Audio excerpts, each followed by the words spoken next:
Hello மக்களே, நீங்கள் பார்க்குறது Sribala vlogs and voice over channel. நான் உங்கள் ஸ்ரீபாலா. இன்னைக்கு நாங்கள் நேற்று நாங்கள் பிள்ளையார்குப்பம் கூத்தாண்டவர் கோவிலில் நடந்த திருவிழாவை பார்க்க தான் போனோம். அந்த கோவிலுக்குள்ளே ஒரே மக்கள் கூட்டமாக இருந்துச்சு. இந்த கோவில் பார்க்கறதுக்கு அவ்வளோ பெருசாக இருந்துச்சு. இது என் சின்ன வயசில் அது சின்ன கோவிலாக இருந்து அதுக்கப்புறம் பெரிய கோவிலாகிடுச்சு. அந்த கோவிலோட பின்பக்கத்தில் இருக்கிற அந்த கோபுரத்தை பார்க்கறதுக்கு அப்படியே எப்படி இருந்துச்சுன்னா நார்த் இந்தியாவில் இருக்கக்கூடிய கோவில்கள் கோபுரம் மாதிரி இருந்துச்சு. அங்கே நாங்கள் அமேஸ்மெண்ட் பார்க்கை பார்த்தோம். அங்கே எல்லாமே ரொம்ப ஜாலியாக இருந்துச்சு. நிறைய திருநங்கைகள் கூட இருக்காங்க. ஏன் முக்கியமாக அந்த கூத்தாண்டவர் கோவிலில் கிருஷ்ணராக மாறின பெண்ணாக மாறின கிருஷ்ணருங்கிற மோகினிக்கும் அரவானுங்கிற கூத்தாண்டவருக்கும் கல்யாணம் நடந்துச்சு. நிறைய திருநங்கைகள் வந்துருந்தாங்க. கூடவே அங்கே ஒரு ஸ்டேஜை பார்த்தோம். அந்த ஸ்டேஜில் ஒரு ஆள் பேச்சுவார்த்தைகள்லாம் கொடுத்தாரு. மிஸ் பிள்ளையார் குப்பம் அப்படின்னு பேர் கொண்ட ஒரு அட்வர்டைஸ்மெண்ட்டை நடத்தினார். அந்த இடம் பார்க்கவே ரொம்ப அழகாக இருந்துச்சு. அது மட்டும் இல்லை, இந்த கோவிலோட ஸ்தல வரலாறை பற்றியும் அந்த கூத்தாண்டவர் யார் அப்படின்னு நான் உங்ககிட்ட விவரமாக சொல்லிடுறேன். யார் இந்த ஆரவான், ஆல்சோ நோன் அஸ் கூத்தாண்டவர்? இவர் வேற யாரும் இல்லை, அர்ஜுனனோட பையன்தான். பாண்டவர்கள் 5 பேருமே அவங்க மனைவியான திரௌபதியோட இந்திரபிரஸ்தத்தில் வாழ்ந்தாங்க. நாரத முனிவர் பாண்டவர்கள் கிட்ட சொன்னபடி திரௌபதி 1 வருஷத்துக்கு ஒரு கணவனோட தான் வாழணும்னு ரூல்ஸ் போட்டு வாழ்ந்துருப்பான். அப்போது அர்ஜுனன் ஒரு பிரச்சனைக்காக அந்த ரூமுக்குள்ளே போய் அவரோட காண்டீப தனுசை எடுத்துகிட்டு வந்தார். யுதிஷ்டிரன் கோவப்பட்டு தன்னோட தம்பியான அர்ஜுனனை நாடு கடத்தியிருப்பார். அர்ஜுனன் தமிழ்நாட்டில் இருக்கக்கூடிய ஒரு காட்டு பகுதியில் குடிசை கட்டி வாழ்ந்தான். அப்போ அங்கே ஒரு குளம் இருந்துச்சு. அந்த குளத்துல ஒரு பொண்ணை அர்ஜுனன் பார்த்தா. அந்த பொண்ணுக்கு காலுக்கு பதிலாக பாம்பு வாழ்ந்து இருந்துச்சு. அந்த பொண்ணு ஒரு நாகக்கன்னிகை. அர்ஜுனன் அந்த பொண்ணுக்கிட்ட, நீ யாருன்னு கேட்க, என்னோட பேர் உலுப்பி, நான் ஒரு நாகக்கன்னிகைன்னு சொன்னார். அர்ஜுனனுக்கும் உலுப்பிக்கும் சிறப்பாக கல்யாணம் சும்மா தாம் தூம்னு நடந்துச்சு. விரைவிலேயே அவங்களுக்கு ஒரு ஆண் குழந்தை பிறந்துச்சு. அந்த குழந்தை தான் நம்ம கதையோட ஹீரோ கூத்தாண்டவர் அப்படின்னு அழைக்கப்படுற அரவான். அரவானை பற்றி நான் உங்ககிட்ட சொல்லிடுறேன். அரவானுக்கும் நாக குலத்தோட சக்திகள் இருக்குது. பார்க்கறதுக்கு அப்படியே அர்ஜுனன் மாதிரி இருந்தான். அப்படியே பாண்டவர்கள் சகுனியோட சூழ்ச்சியால் சூடாட்டத்தில் தாய விளையாட்டில் தோற்று போய் 12 வருஷம் வனவாசம், 1 வருஷம் அந்நியாதவாசம் இருந்தாங்க. அப்படியே குருஷேத்திர போர் ஆரம்பிச்சிச்சு. குருஷேத்திர போர் ஆரம்பிக்கிறதுக்கு முன்னாடி பாண்டவர்கள்லாம் கிருஷ்ணர் கிட்ட சொன்னாங்க, கிருஷ்ணர், காளியோட அருள் கிடைச்சாதான் உங்களால் போரில் கலந்துக்க முடியும் அப்படின்னு சொன்னார். அதுக்கு நீங்கள் ஒருத்தரை பலி கொடுக்கணும் அப்படின்னு சொன்னார். அப்போ அங்கே அரவான், நீங்கள் என்ன பலி கொடுங்க அப்படின்னு தைரியமாக சொன்னார். அரவான் கிருஷ்ணர்கிட்ட 2 வரங்களை கேட்டார். கிருஷ்ணரும் சரின்னு சொன்னார். முதல் வரம், நான் பலியாகிறதுக்கு முன்னாடி ஒரு பொண்ணை கல்யாணம் பண்ணிக்கிட்டு 1 நாள் மட்டும் வாழணும். அப்படி நான் அவ கூட முழுசாக 1 நாள் மட்டும் வாழ்ந்துட்டா அடுத்த நாளைக்கே என்னோட மனைவி என்னோட ஈமச்சாரங்களாக அவள் செஞ்சு வைப்பா. ஏன் முக்கியமாக எனக்கு ஒப்பாரி வச்சு அழுவா அப்படின்னு சொன்னார். 2வது வாரம், என்னோட தலை கட்டானாலும் என்னோட தலையில் மட்டும் உயிர் இருக்கணும். நான் குருஷேத்திர போர் முழுசாக பார்க்கணுன்னு கேட்டார். கிருஷ்ணரும் அப்படியே செஞ்சார். 1 நாள் மட்டும் ஒரு பொண்ணை இவனுக்கு கல்யாணம் பண்ணி வச்சு அந்த பொண்ணோட வாழ்க்கையை வீணாக்க வேணான்னு நினச்ச நம்ம கிருஷ்ணர் மோகினிங்கிற ஒரு பொண்ணாக மாறி அரவானை கல்யாணம் பண்ணிக்கிட்டாரு. அடுத்த நாள் அரவான் கூட 1 நாள் மட்டும் சந்தோஷமாக வாழ்ந்தாங்க மோகினி.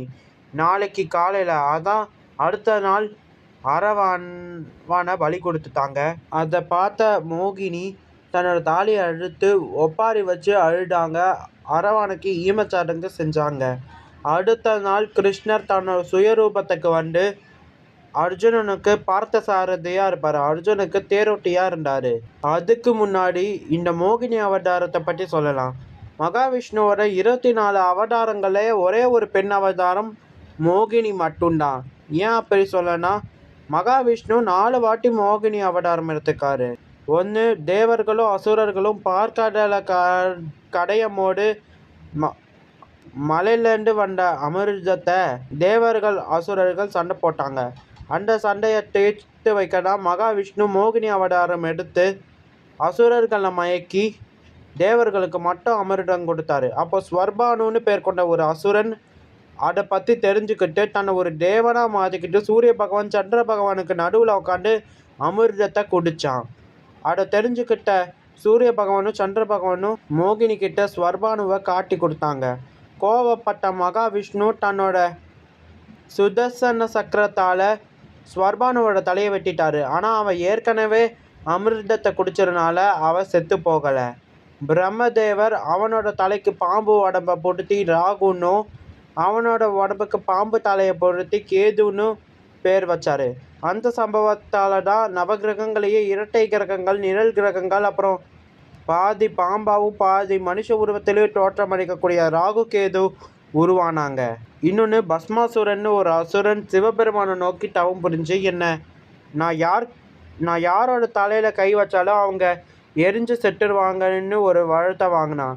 சிவபெருமானையே கொல்லப்பாட்டான். அப்போ மகாவிஷ்ணு மோகினி அவதாரம் எடுத்து அவன் கூட டான்ஸ் ஆடி அவனோட வரத்தை அவனை பயன்படுத்த வச்சு அவனுக்கு அவனே ஆப்பு வச்சுக்கிட்டு அவன் செத்து போகிற மாதிரி செஞ்சார்.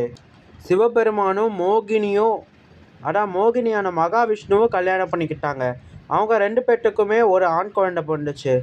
அந்த குழந்தை வேற யாரும் இல்லை, நம்ம சபரிமலை தர்மசாஸ்தா ஹரிஹரசுரன் சுவாமி ஐயப்பன் தான். சிவனுக்கும் விஷ்ணுவான மோகினிக்கும் பிறந்தவர் தான் நம்ம சபரிமலை தர்மசாஸ்தாவான ஐயப்பன்.